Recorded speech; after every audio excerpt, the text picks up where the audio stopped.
اهلا وسهلا بكم في قناة صلح العطل بنفسك. النهاردة معانا فيديو جديد اول مرة نتكلم عنه في القناة. الفيديو ده عن العجان اللي هو احنا بنعجن بيه الخبيز. العجان اللي هو الكبير اللي هو تقريبا في حدود من 35 ل50 كيلو. العميل قال لي ان العجان صوته عالي خالص وهو شغال، ما بقيش زي الاول، كان صوته ناعم وهادي لكن دلوقتي صوته عالي. فكينا السيور وشغلنا، لقينا صوت الموتور نفسه هو اللي عالي. الموتور محتاج تغيير رمان بيلي. هنشوف هنغير ازاي رمان البيلي بتاع الموتور العجان، وهنشوف الفرق بين قبل وبعد الصيانة. طبعا ده ما ينفعش انك انت تجربه على لمبة سيريا لانه ده ما بيشتغلش على لمبة السيريا، محتاج كهرباء 220. هنبدأ ندي الطرفين بالشكل ده ونشغل على 220 ونشوف الدنيا هتبقى معايا فيها ايه.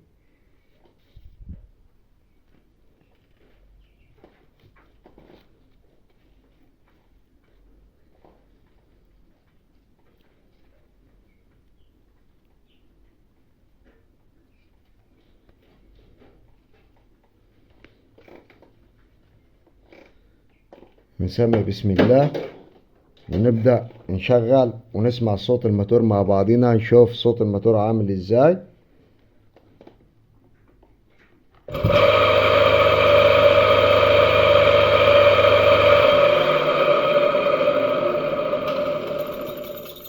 طبعا ده الصوت بتاع الموتور.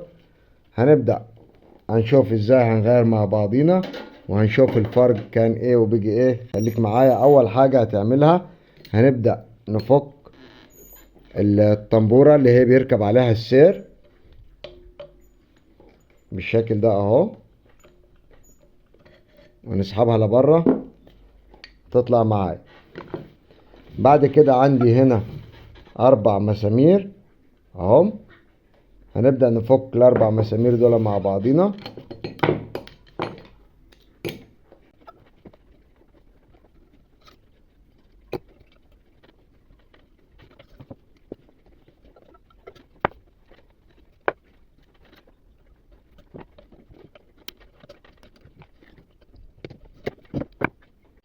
بعد ما فكينا ال4 مسامير هنبدأ نجيب مفك مطبطب بيكون دج، وهنبدأ واحدة واحدة مع بعضينا نخرج وش الموتور بالشكل ده.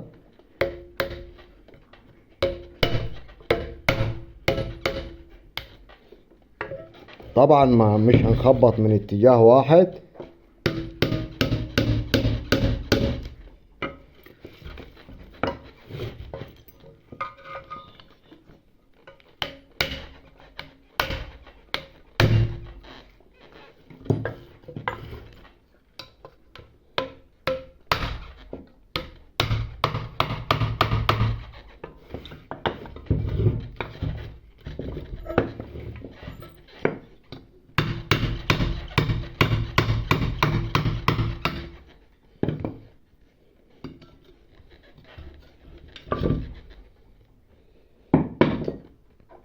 طبعا منظر الموتور تبص فيه تقول ان هو محروق، ولكن هو مش محروق ولا حاجة.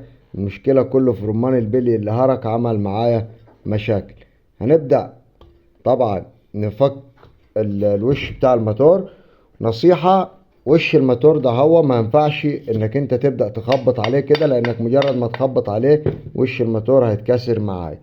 الحل في وش الموتور ايه؟ ان احنا هنديله سنة بسيطة مزيل صدى وهننضف الكلام ده هوا، وهنبدأ نخرج دي ونغير البليتين ونرجع لكم تاني. خليك معايا. وبعد ما غيرنا البليات بتوع الموتور المفروض ان احنا هنصنفر الكلام ده هوا عشان الاوساخ والتراب اللي فيه والصدى.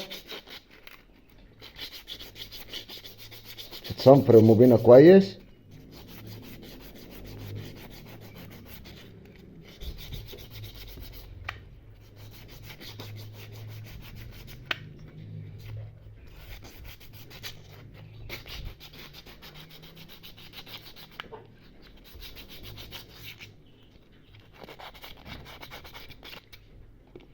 بعد ما صنفرنا الموبينة هنبدأ واحدة واحدة نركب معانا الموبينة تاني.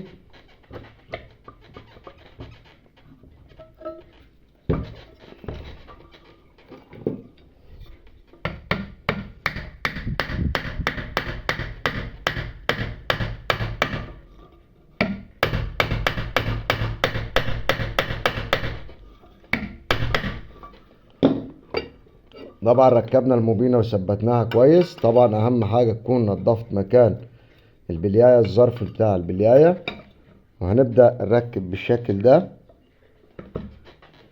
وزي ما اتعودنا وزي ما اتفقنا التخبيط على الوش ده يكون تخبيط بالعجل.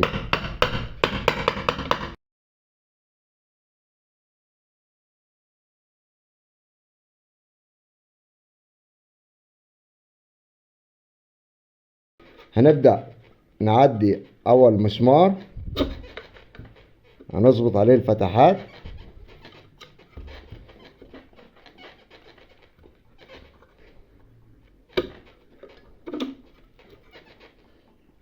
وتعدي مسمار قصاده الناحية التانية، وتبدأ تجمع على المسامير واحدة واحدة لغاية ما تلاقي الموتور اتربط معاك. خليك معايا وهتشوف كل حاجة بعينك.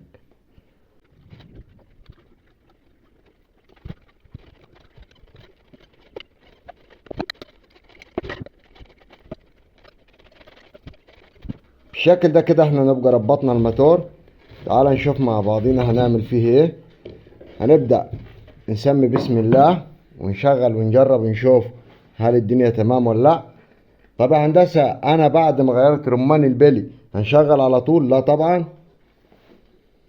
اول حاجة لازم تكشف عليه هل بقي فيه موجود ماس ولا لا، عشان ما يعملش معاك اي ضرر او اصابة. طبعا موضوع الماس ده هشتغل على اللمبة. هنشغل كده على السيريا،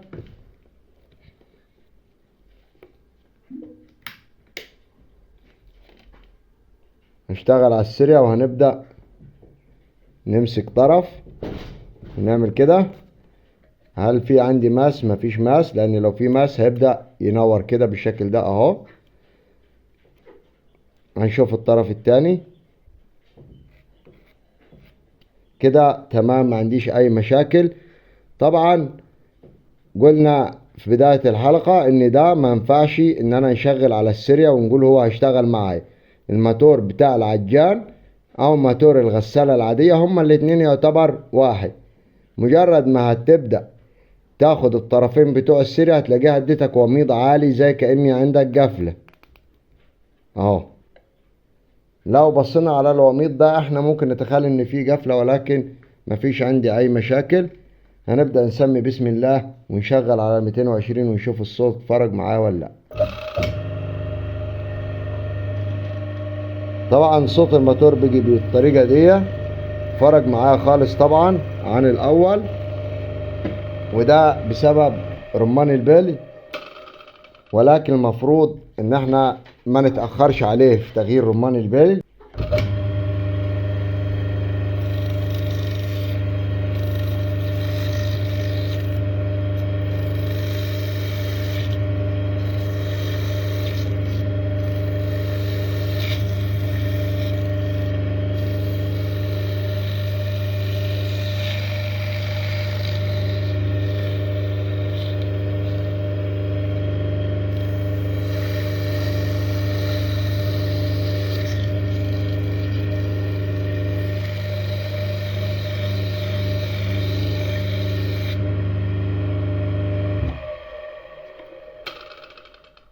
وطبعا بيجي صوت الموتور زي ما انت شايف.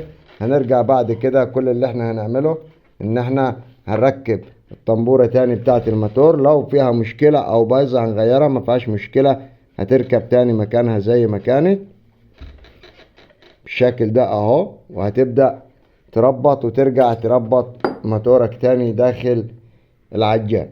وكده احنا نبقى وصلنا لنهاية حلقتنا النهاردة. لو عجبك الفيديو ما تنساش تعمل لايك، ولو كنت لسه مشترك في القناة او اول مرة تشوفنا اشترك في القناة وفعل زر الجرس عشان توصلك كل فيديوهاتنا. سلام.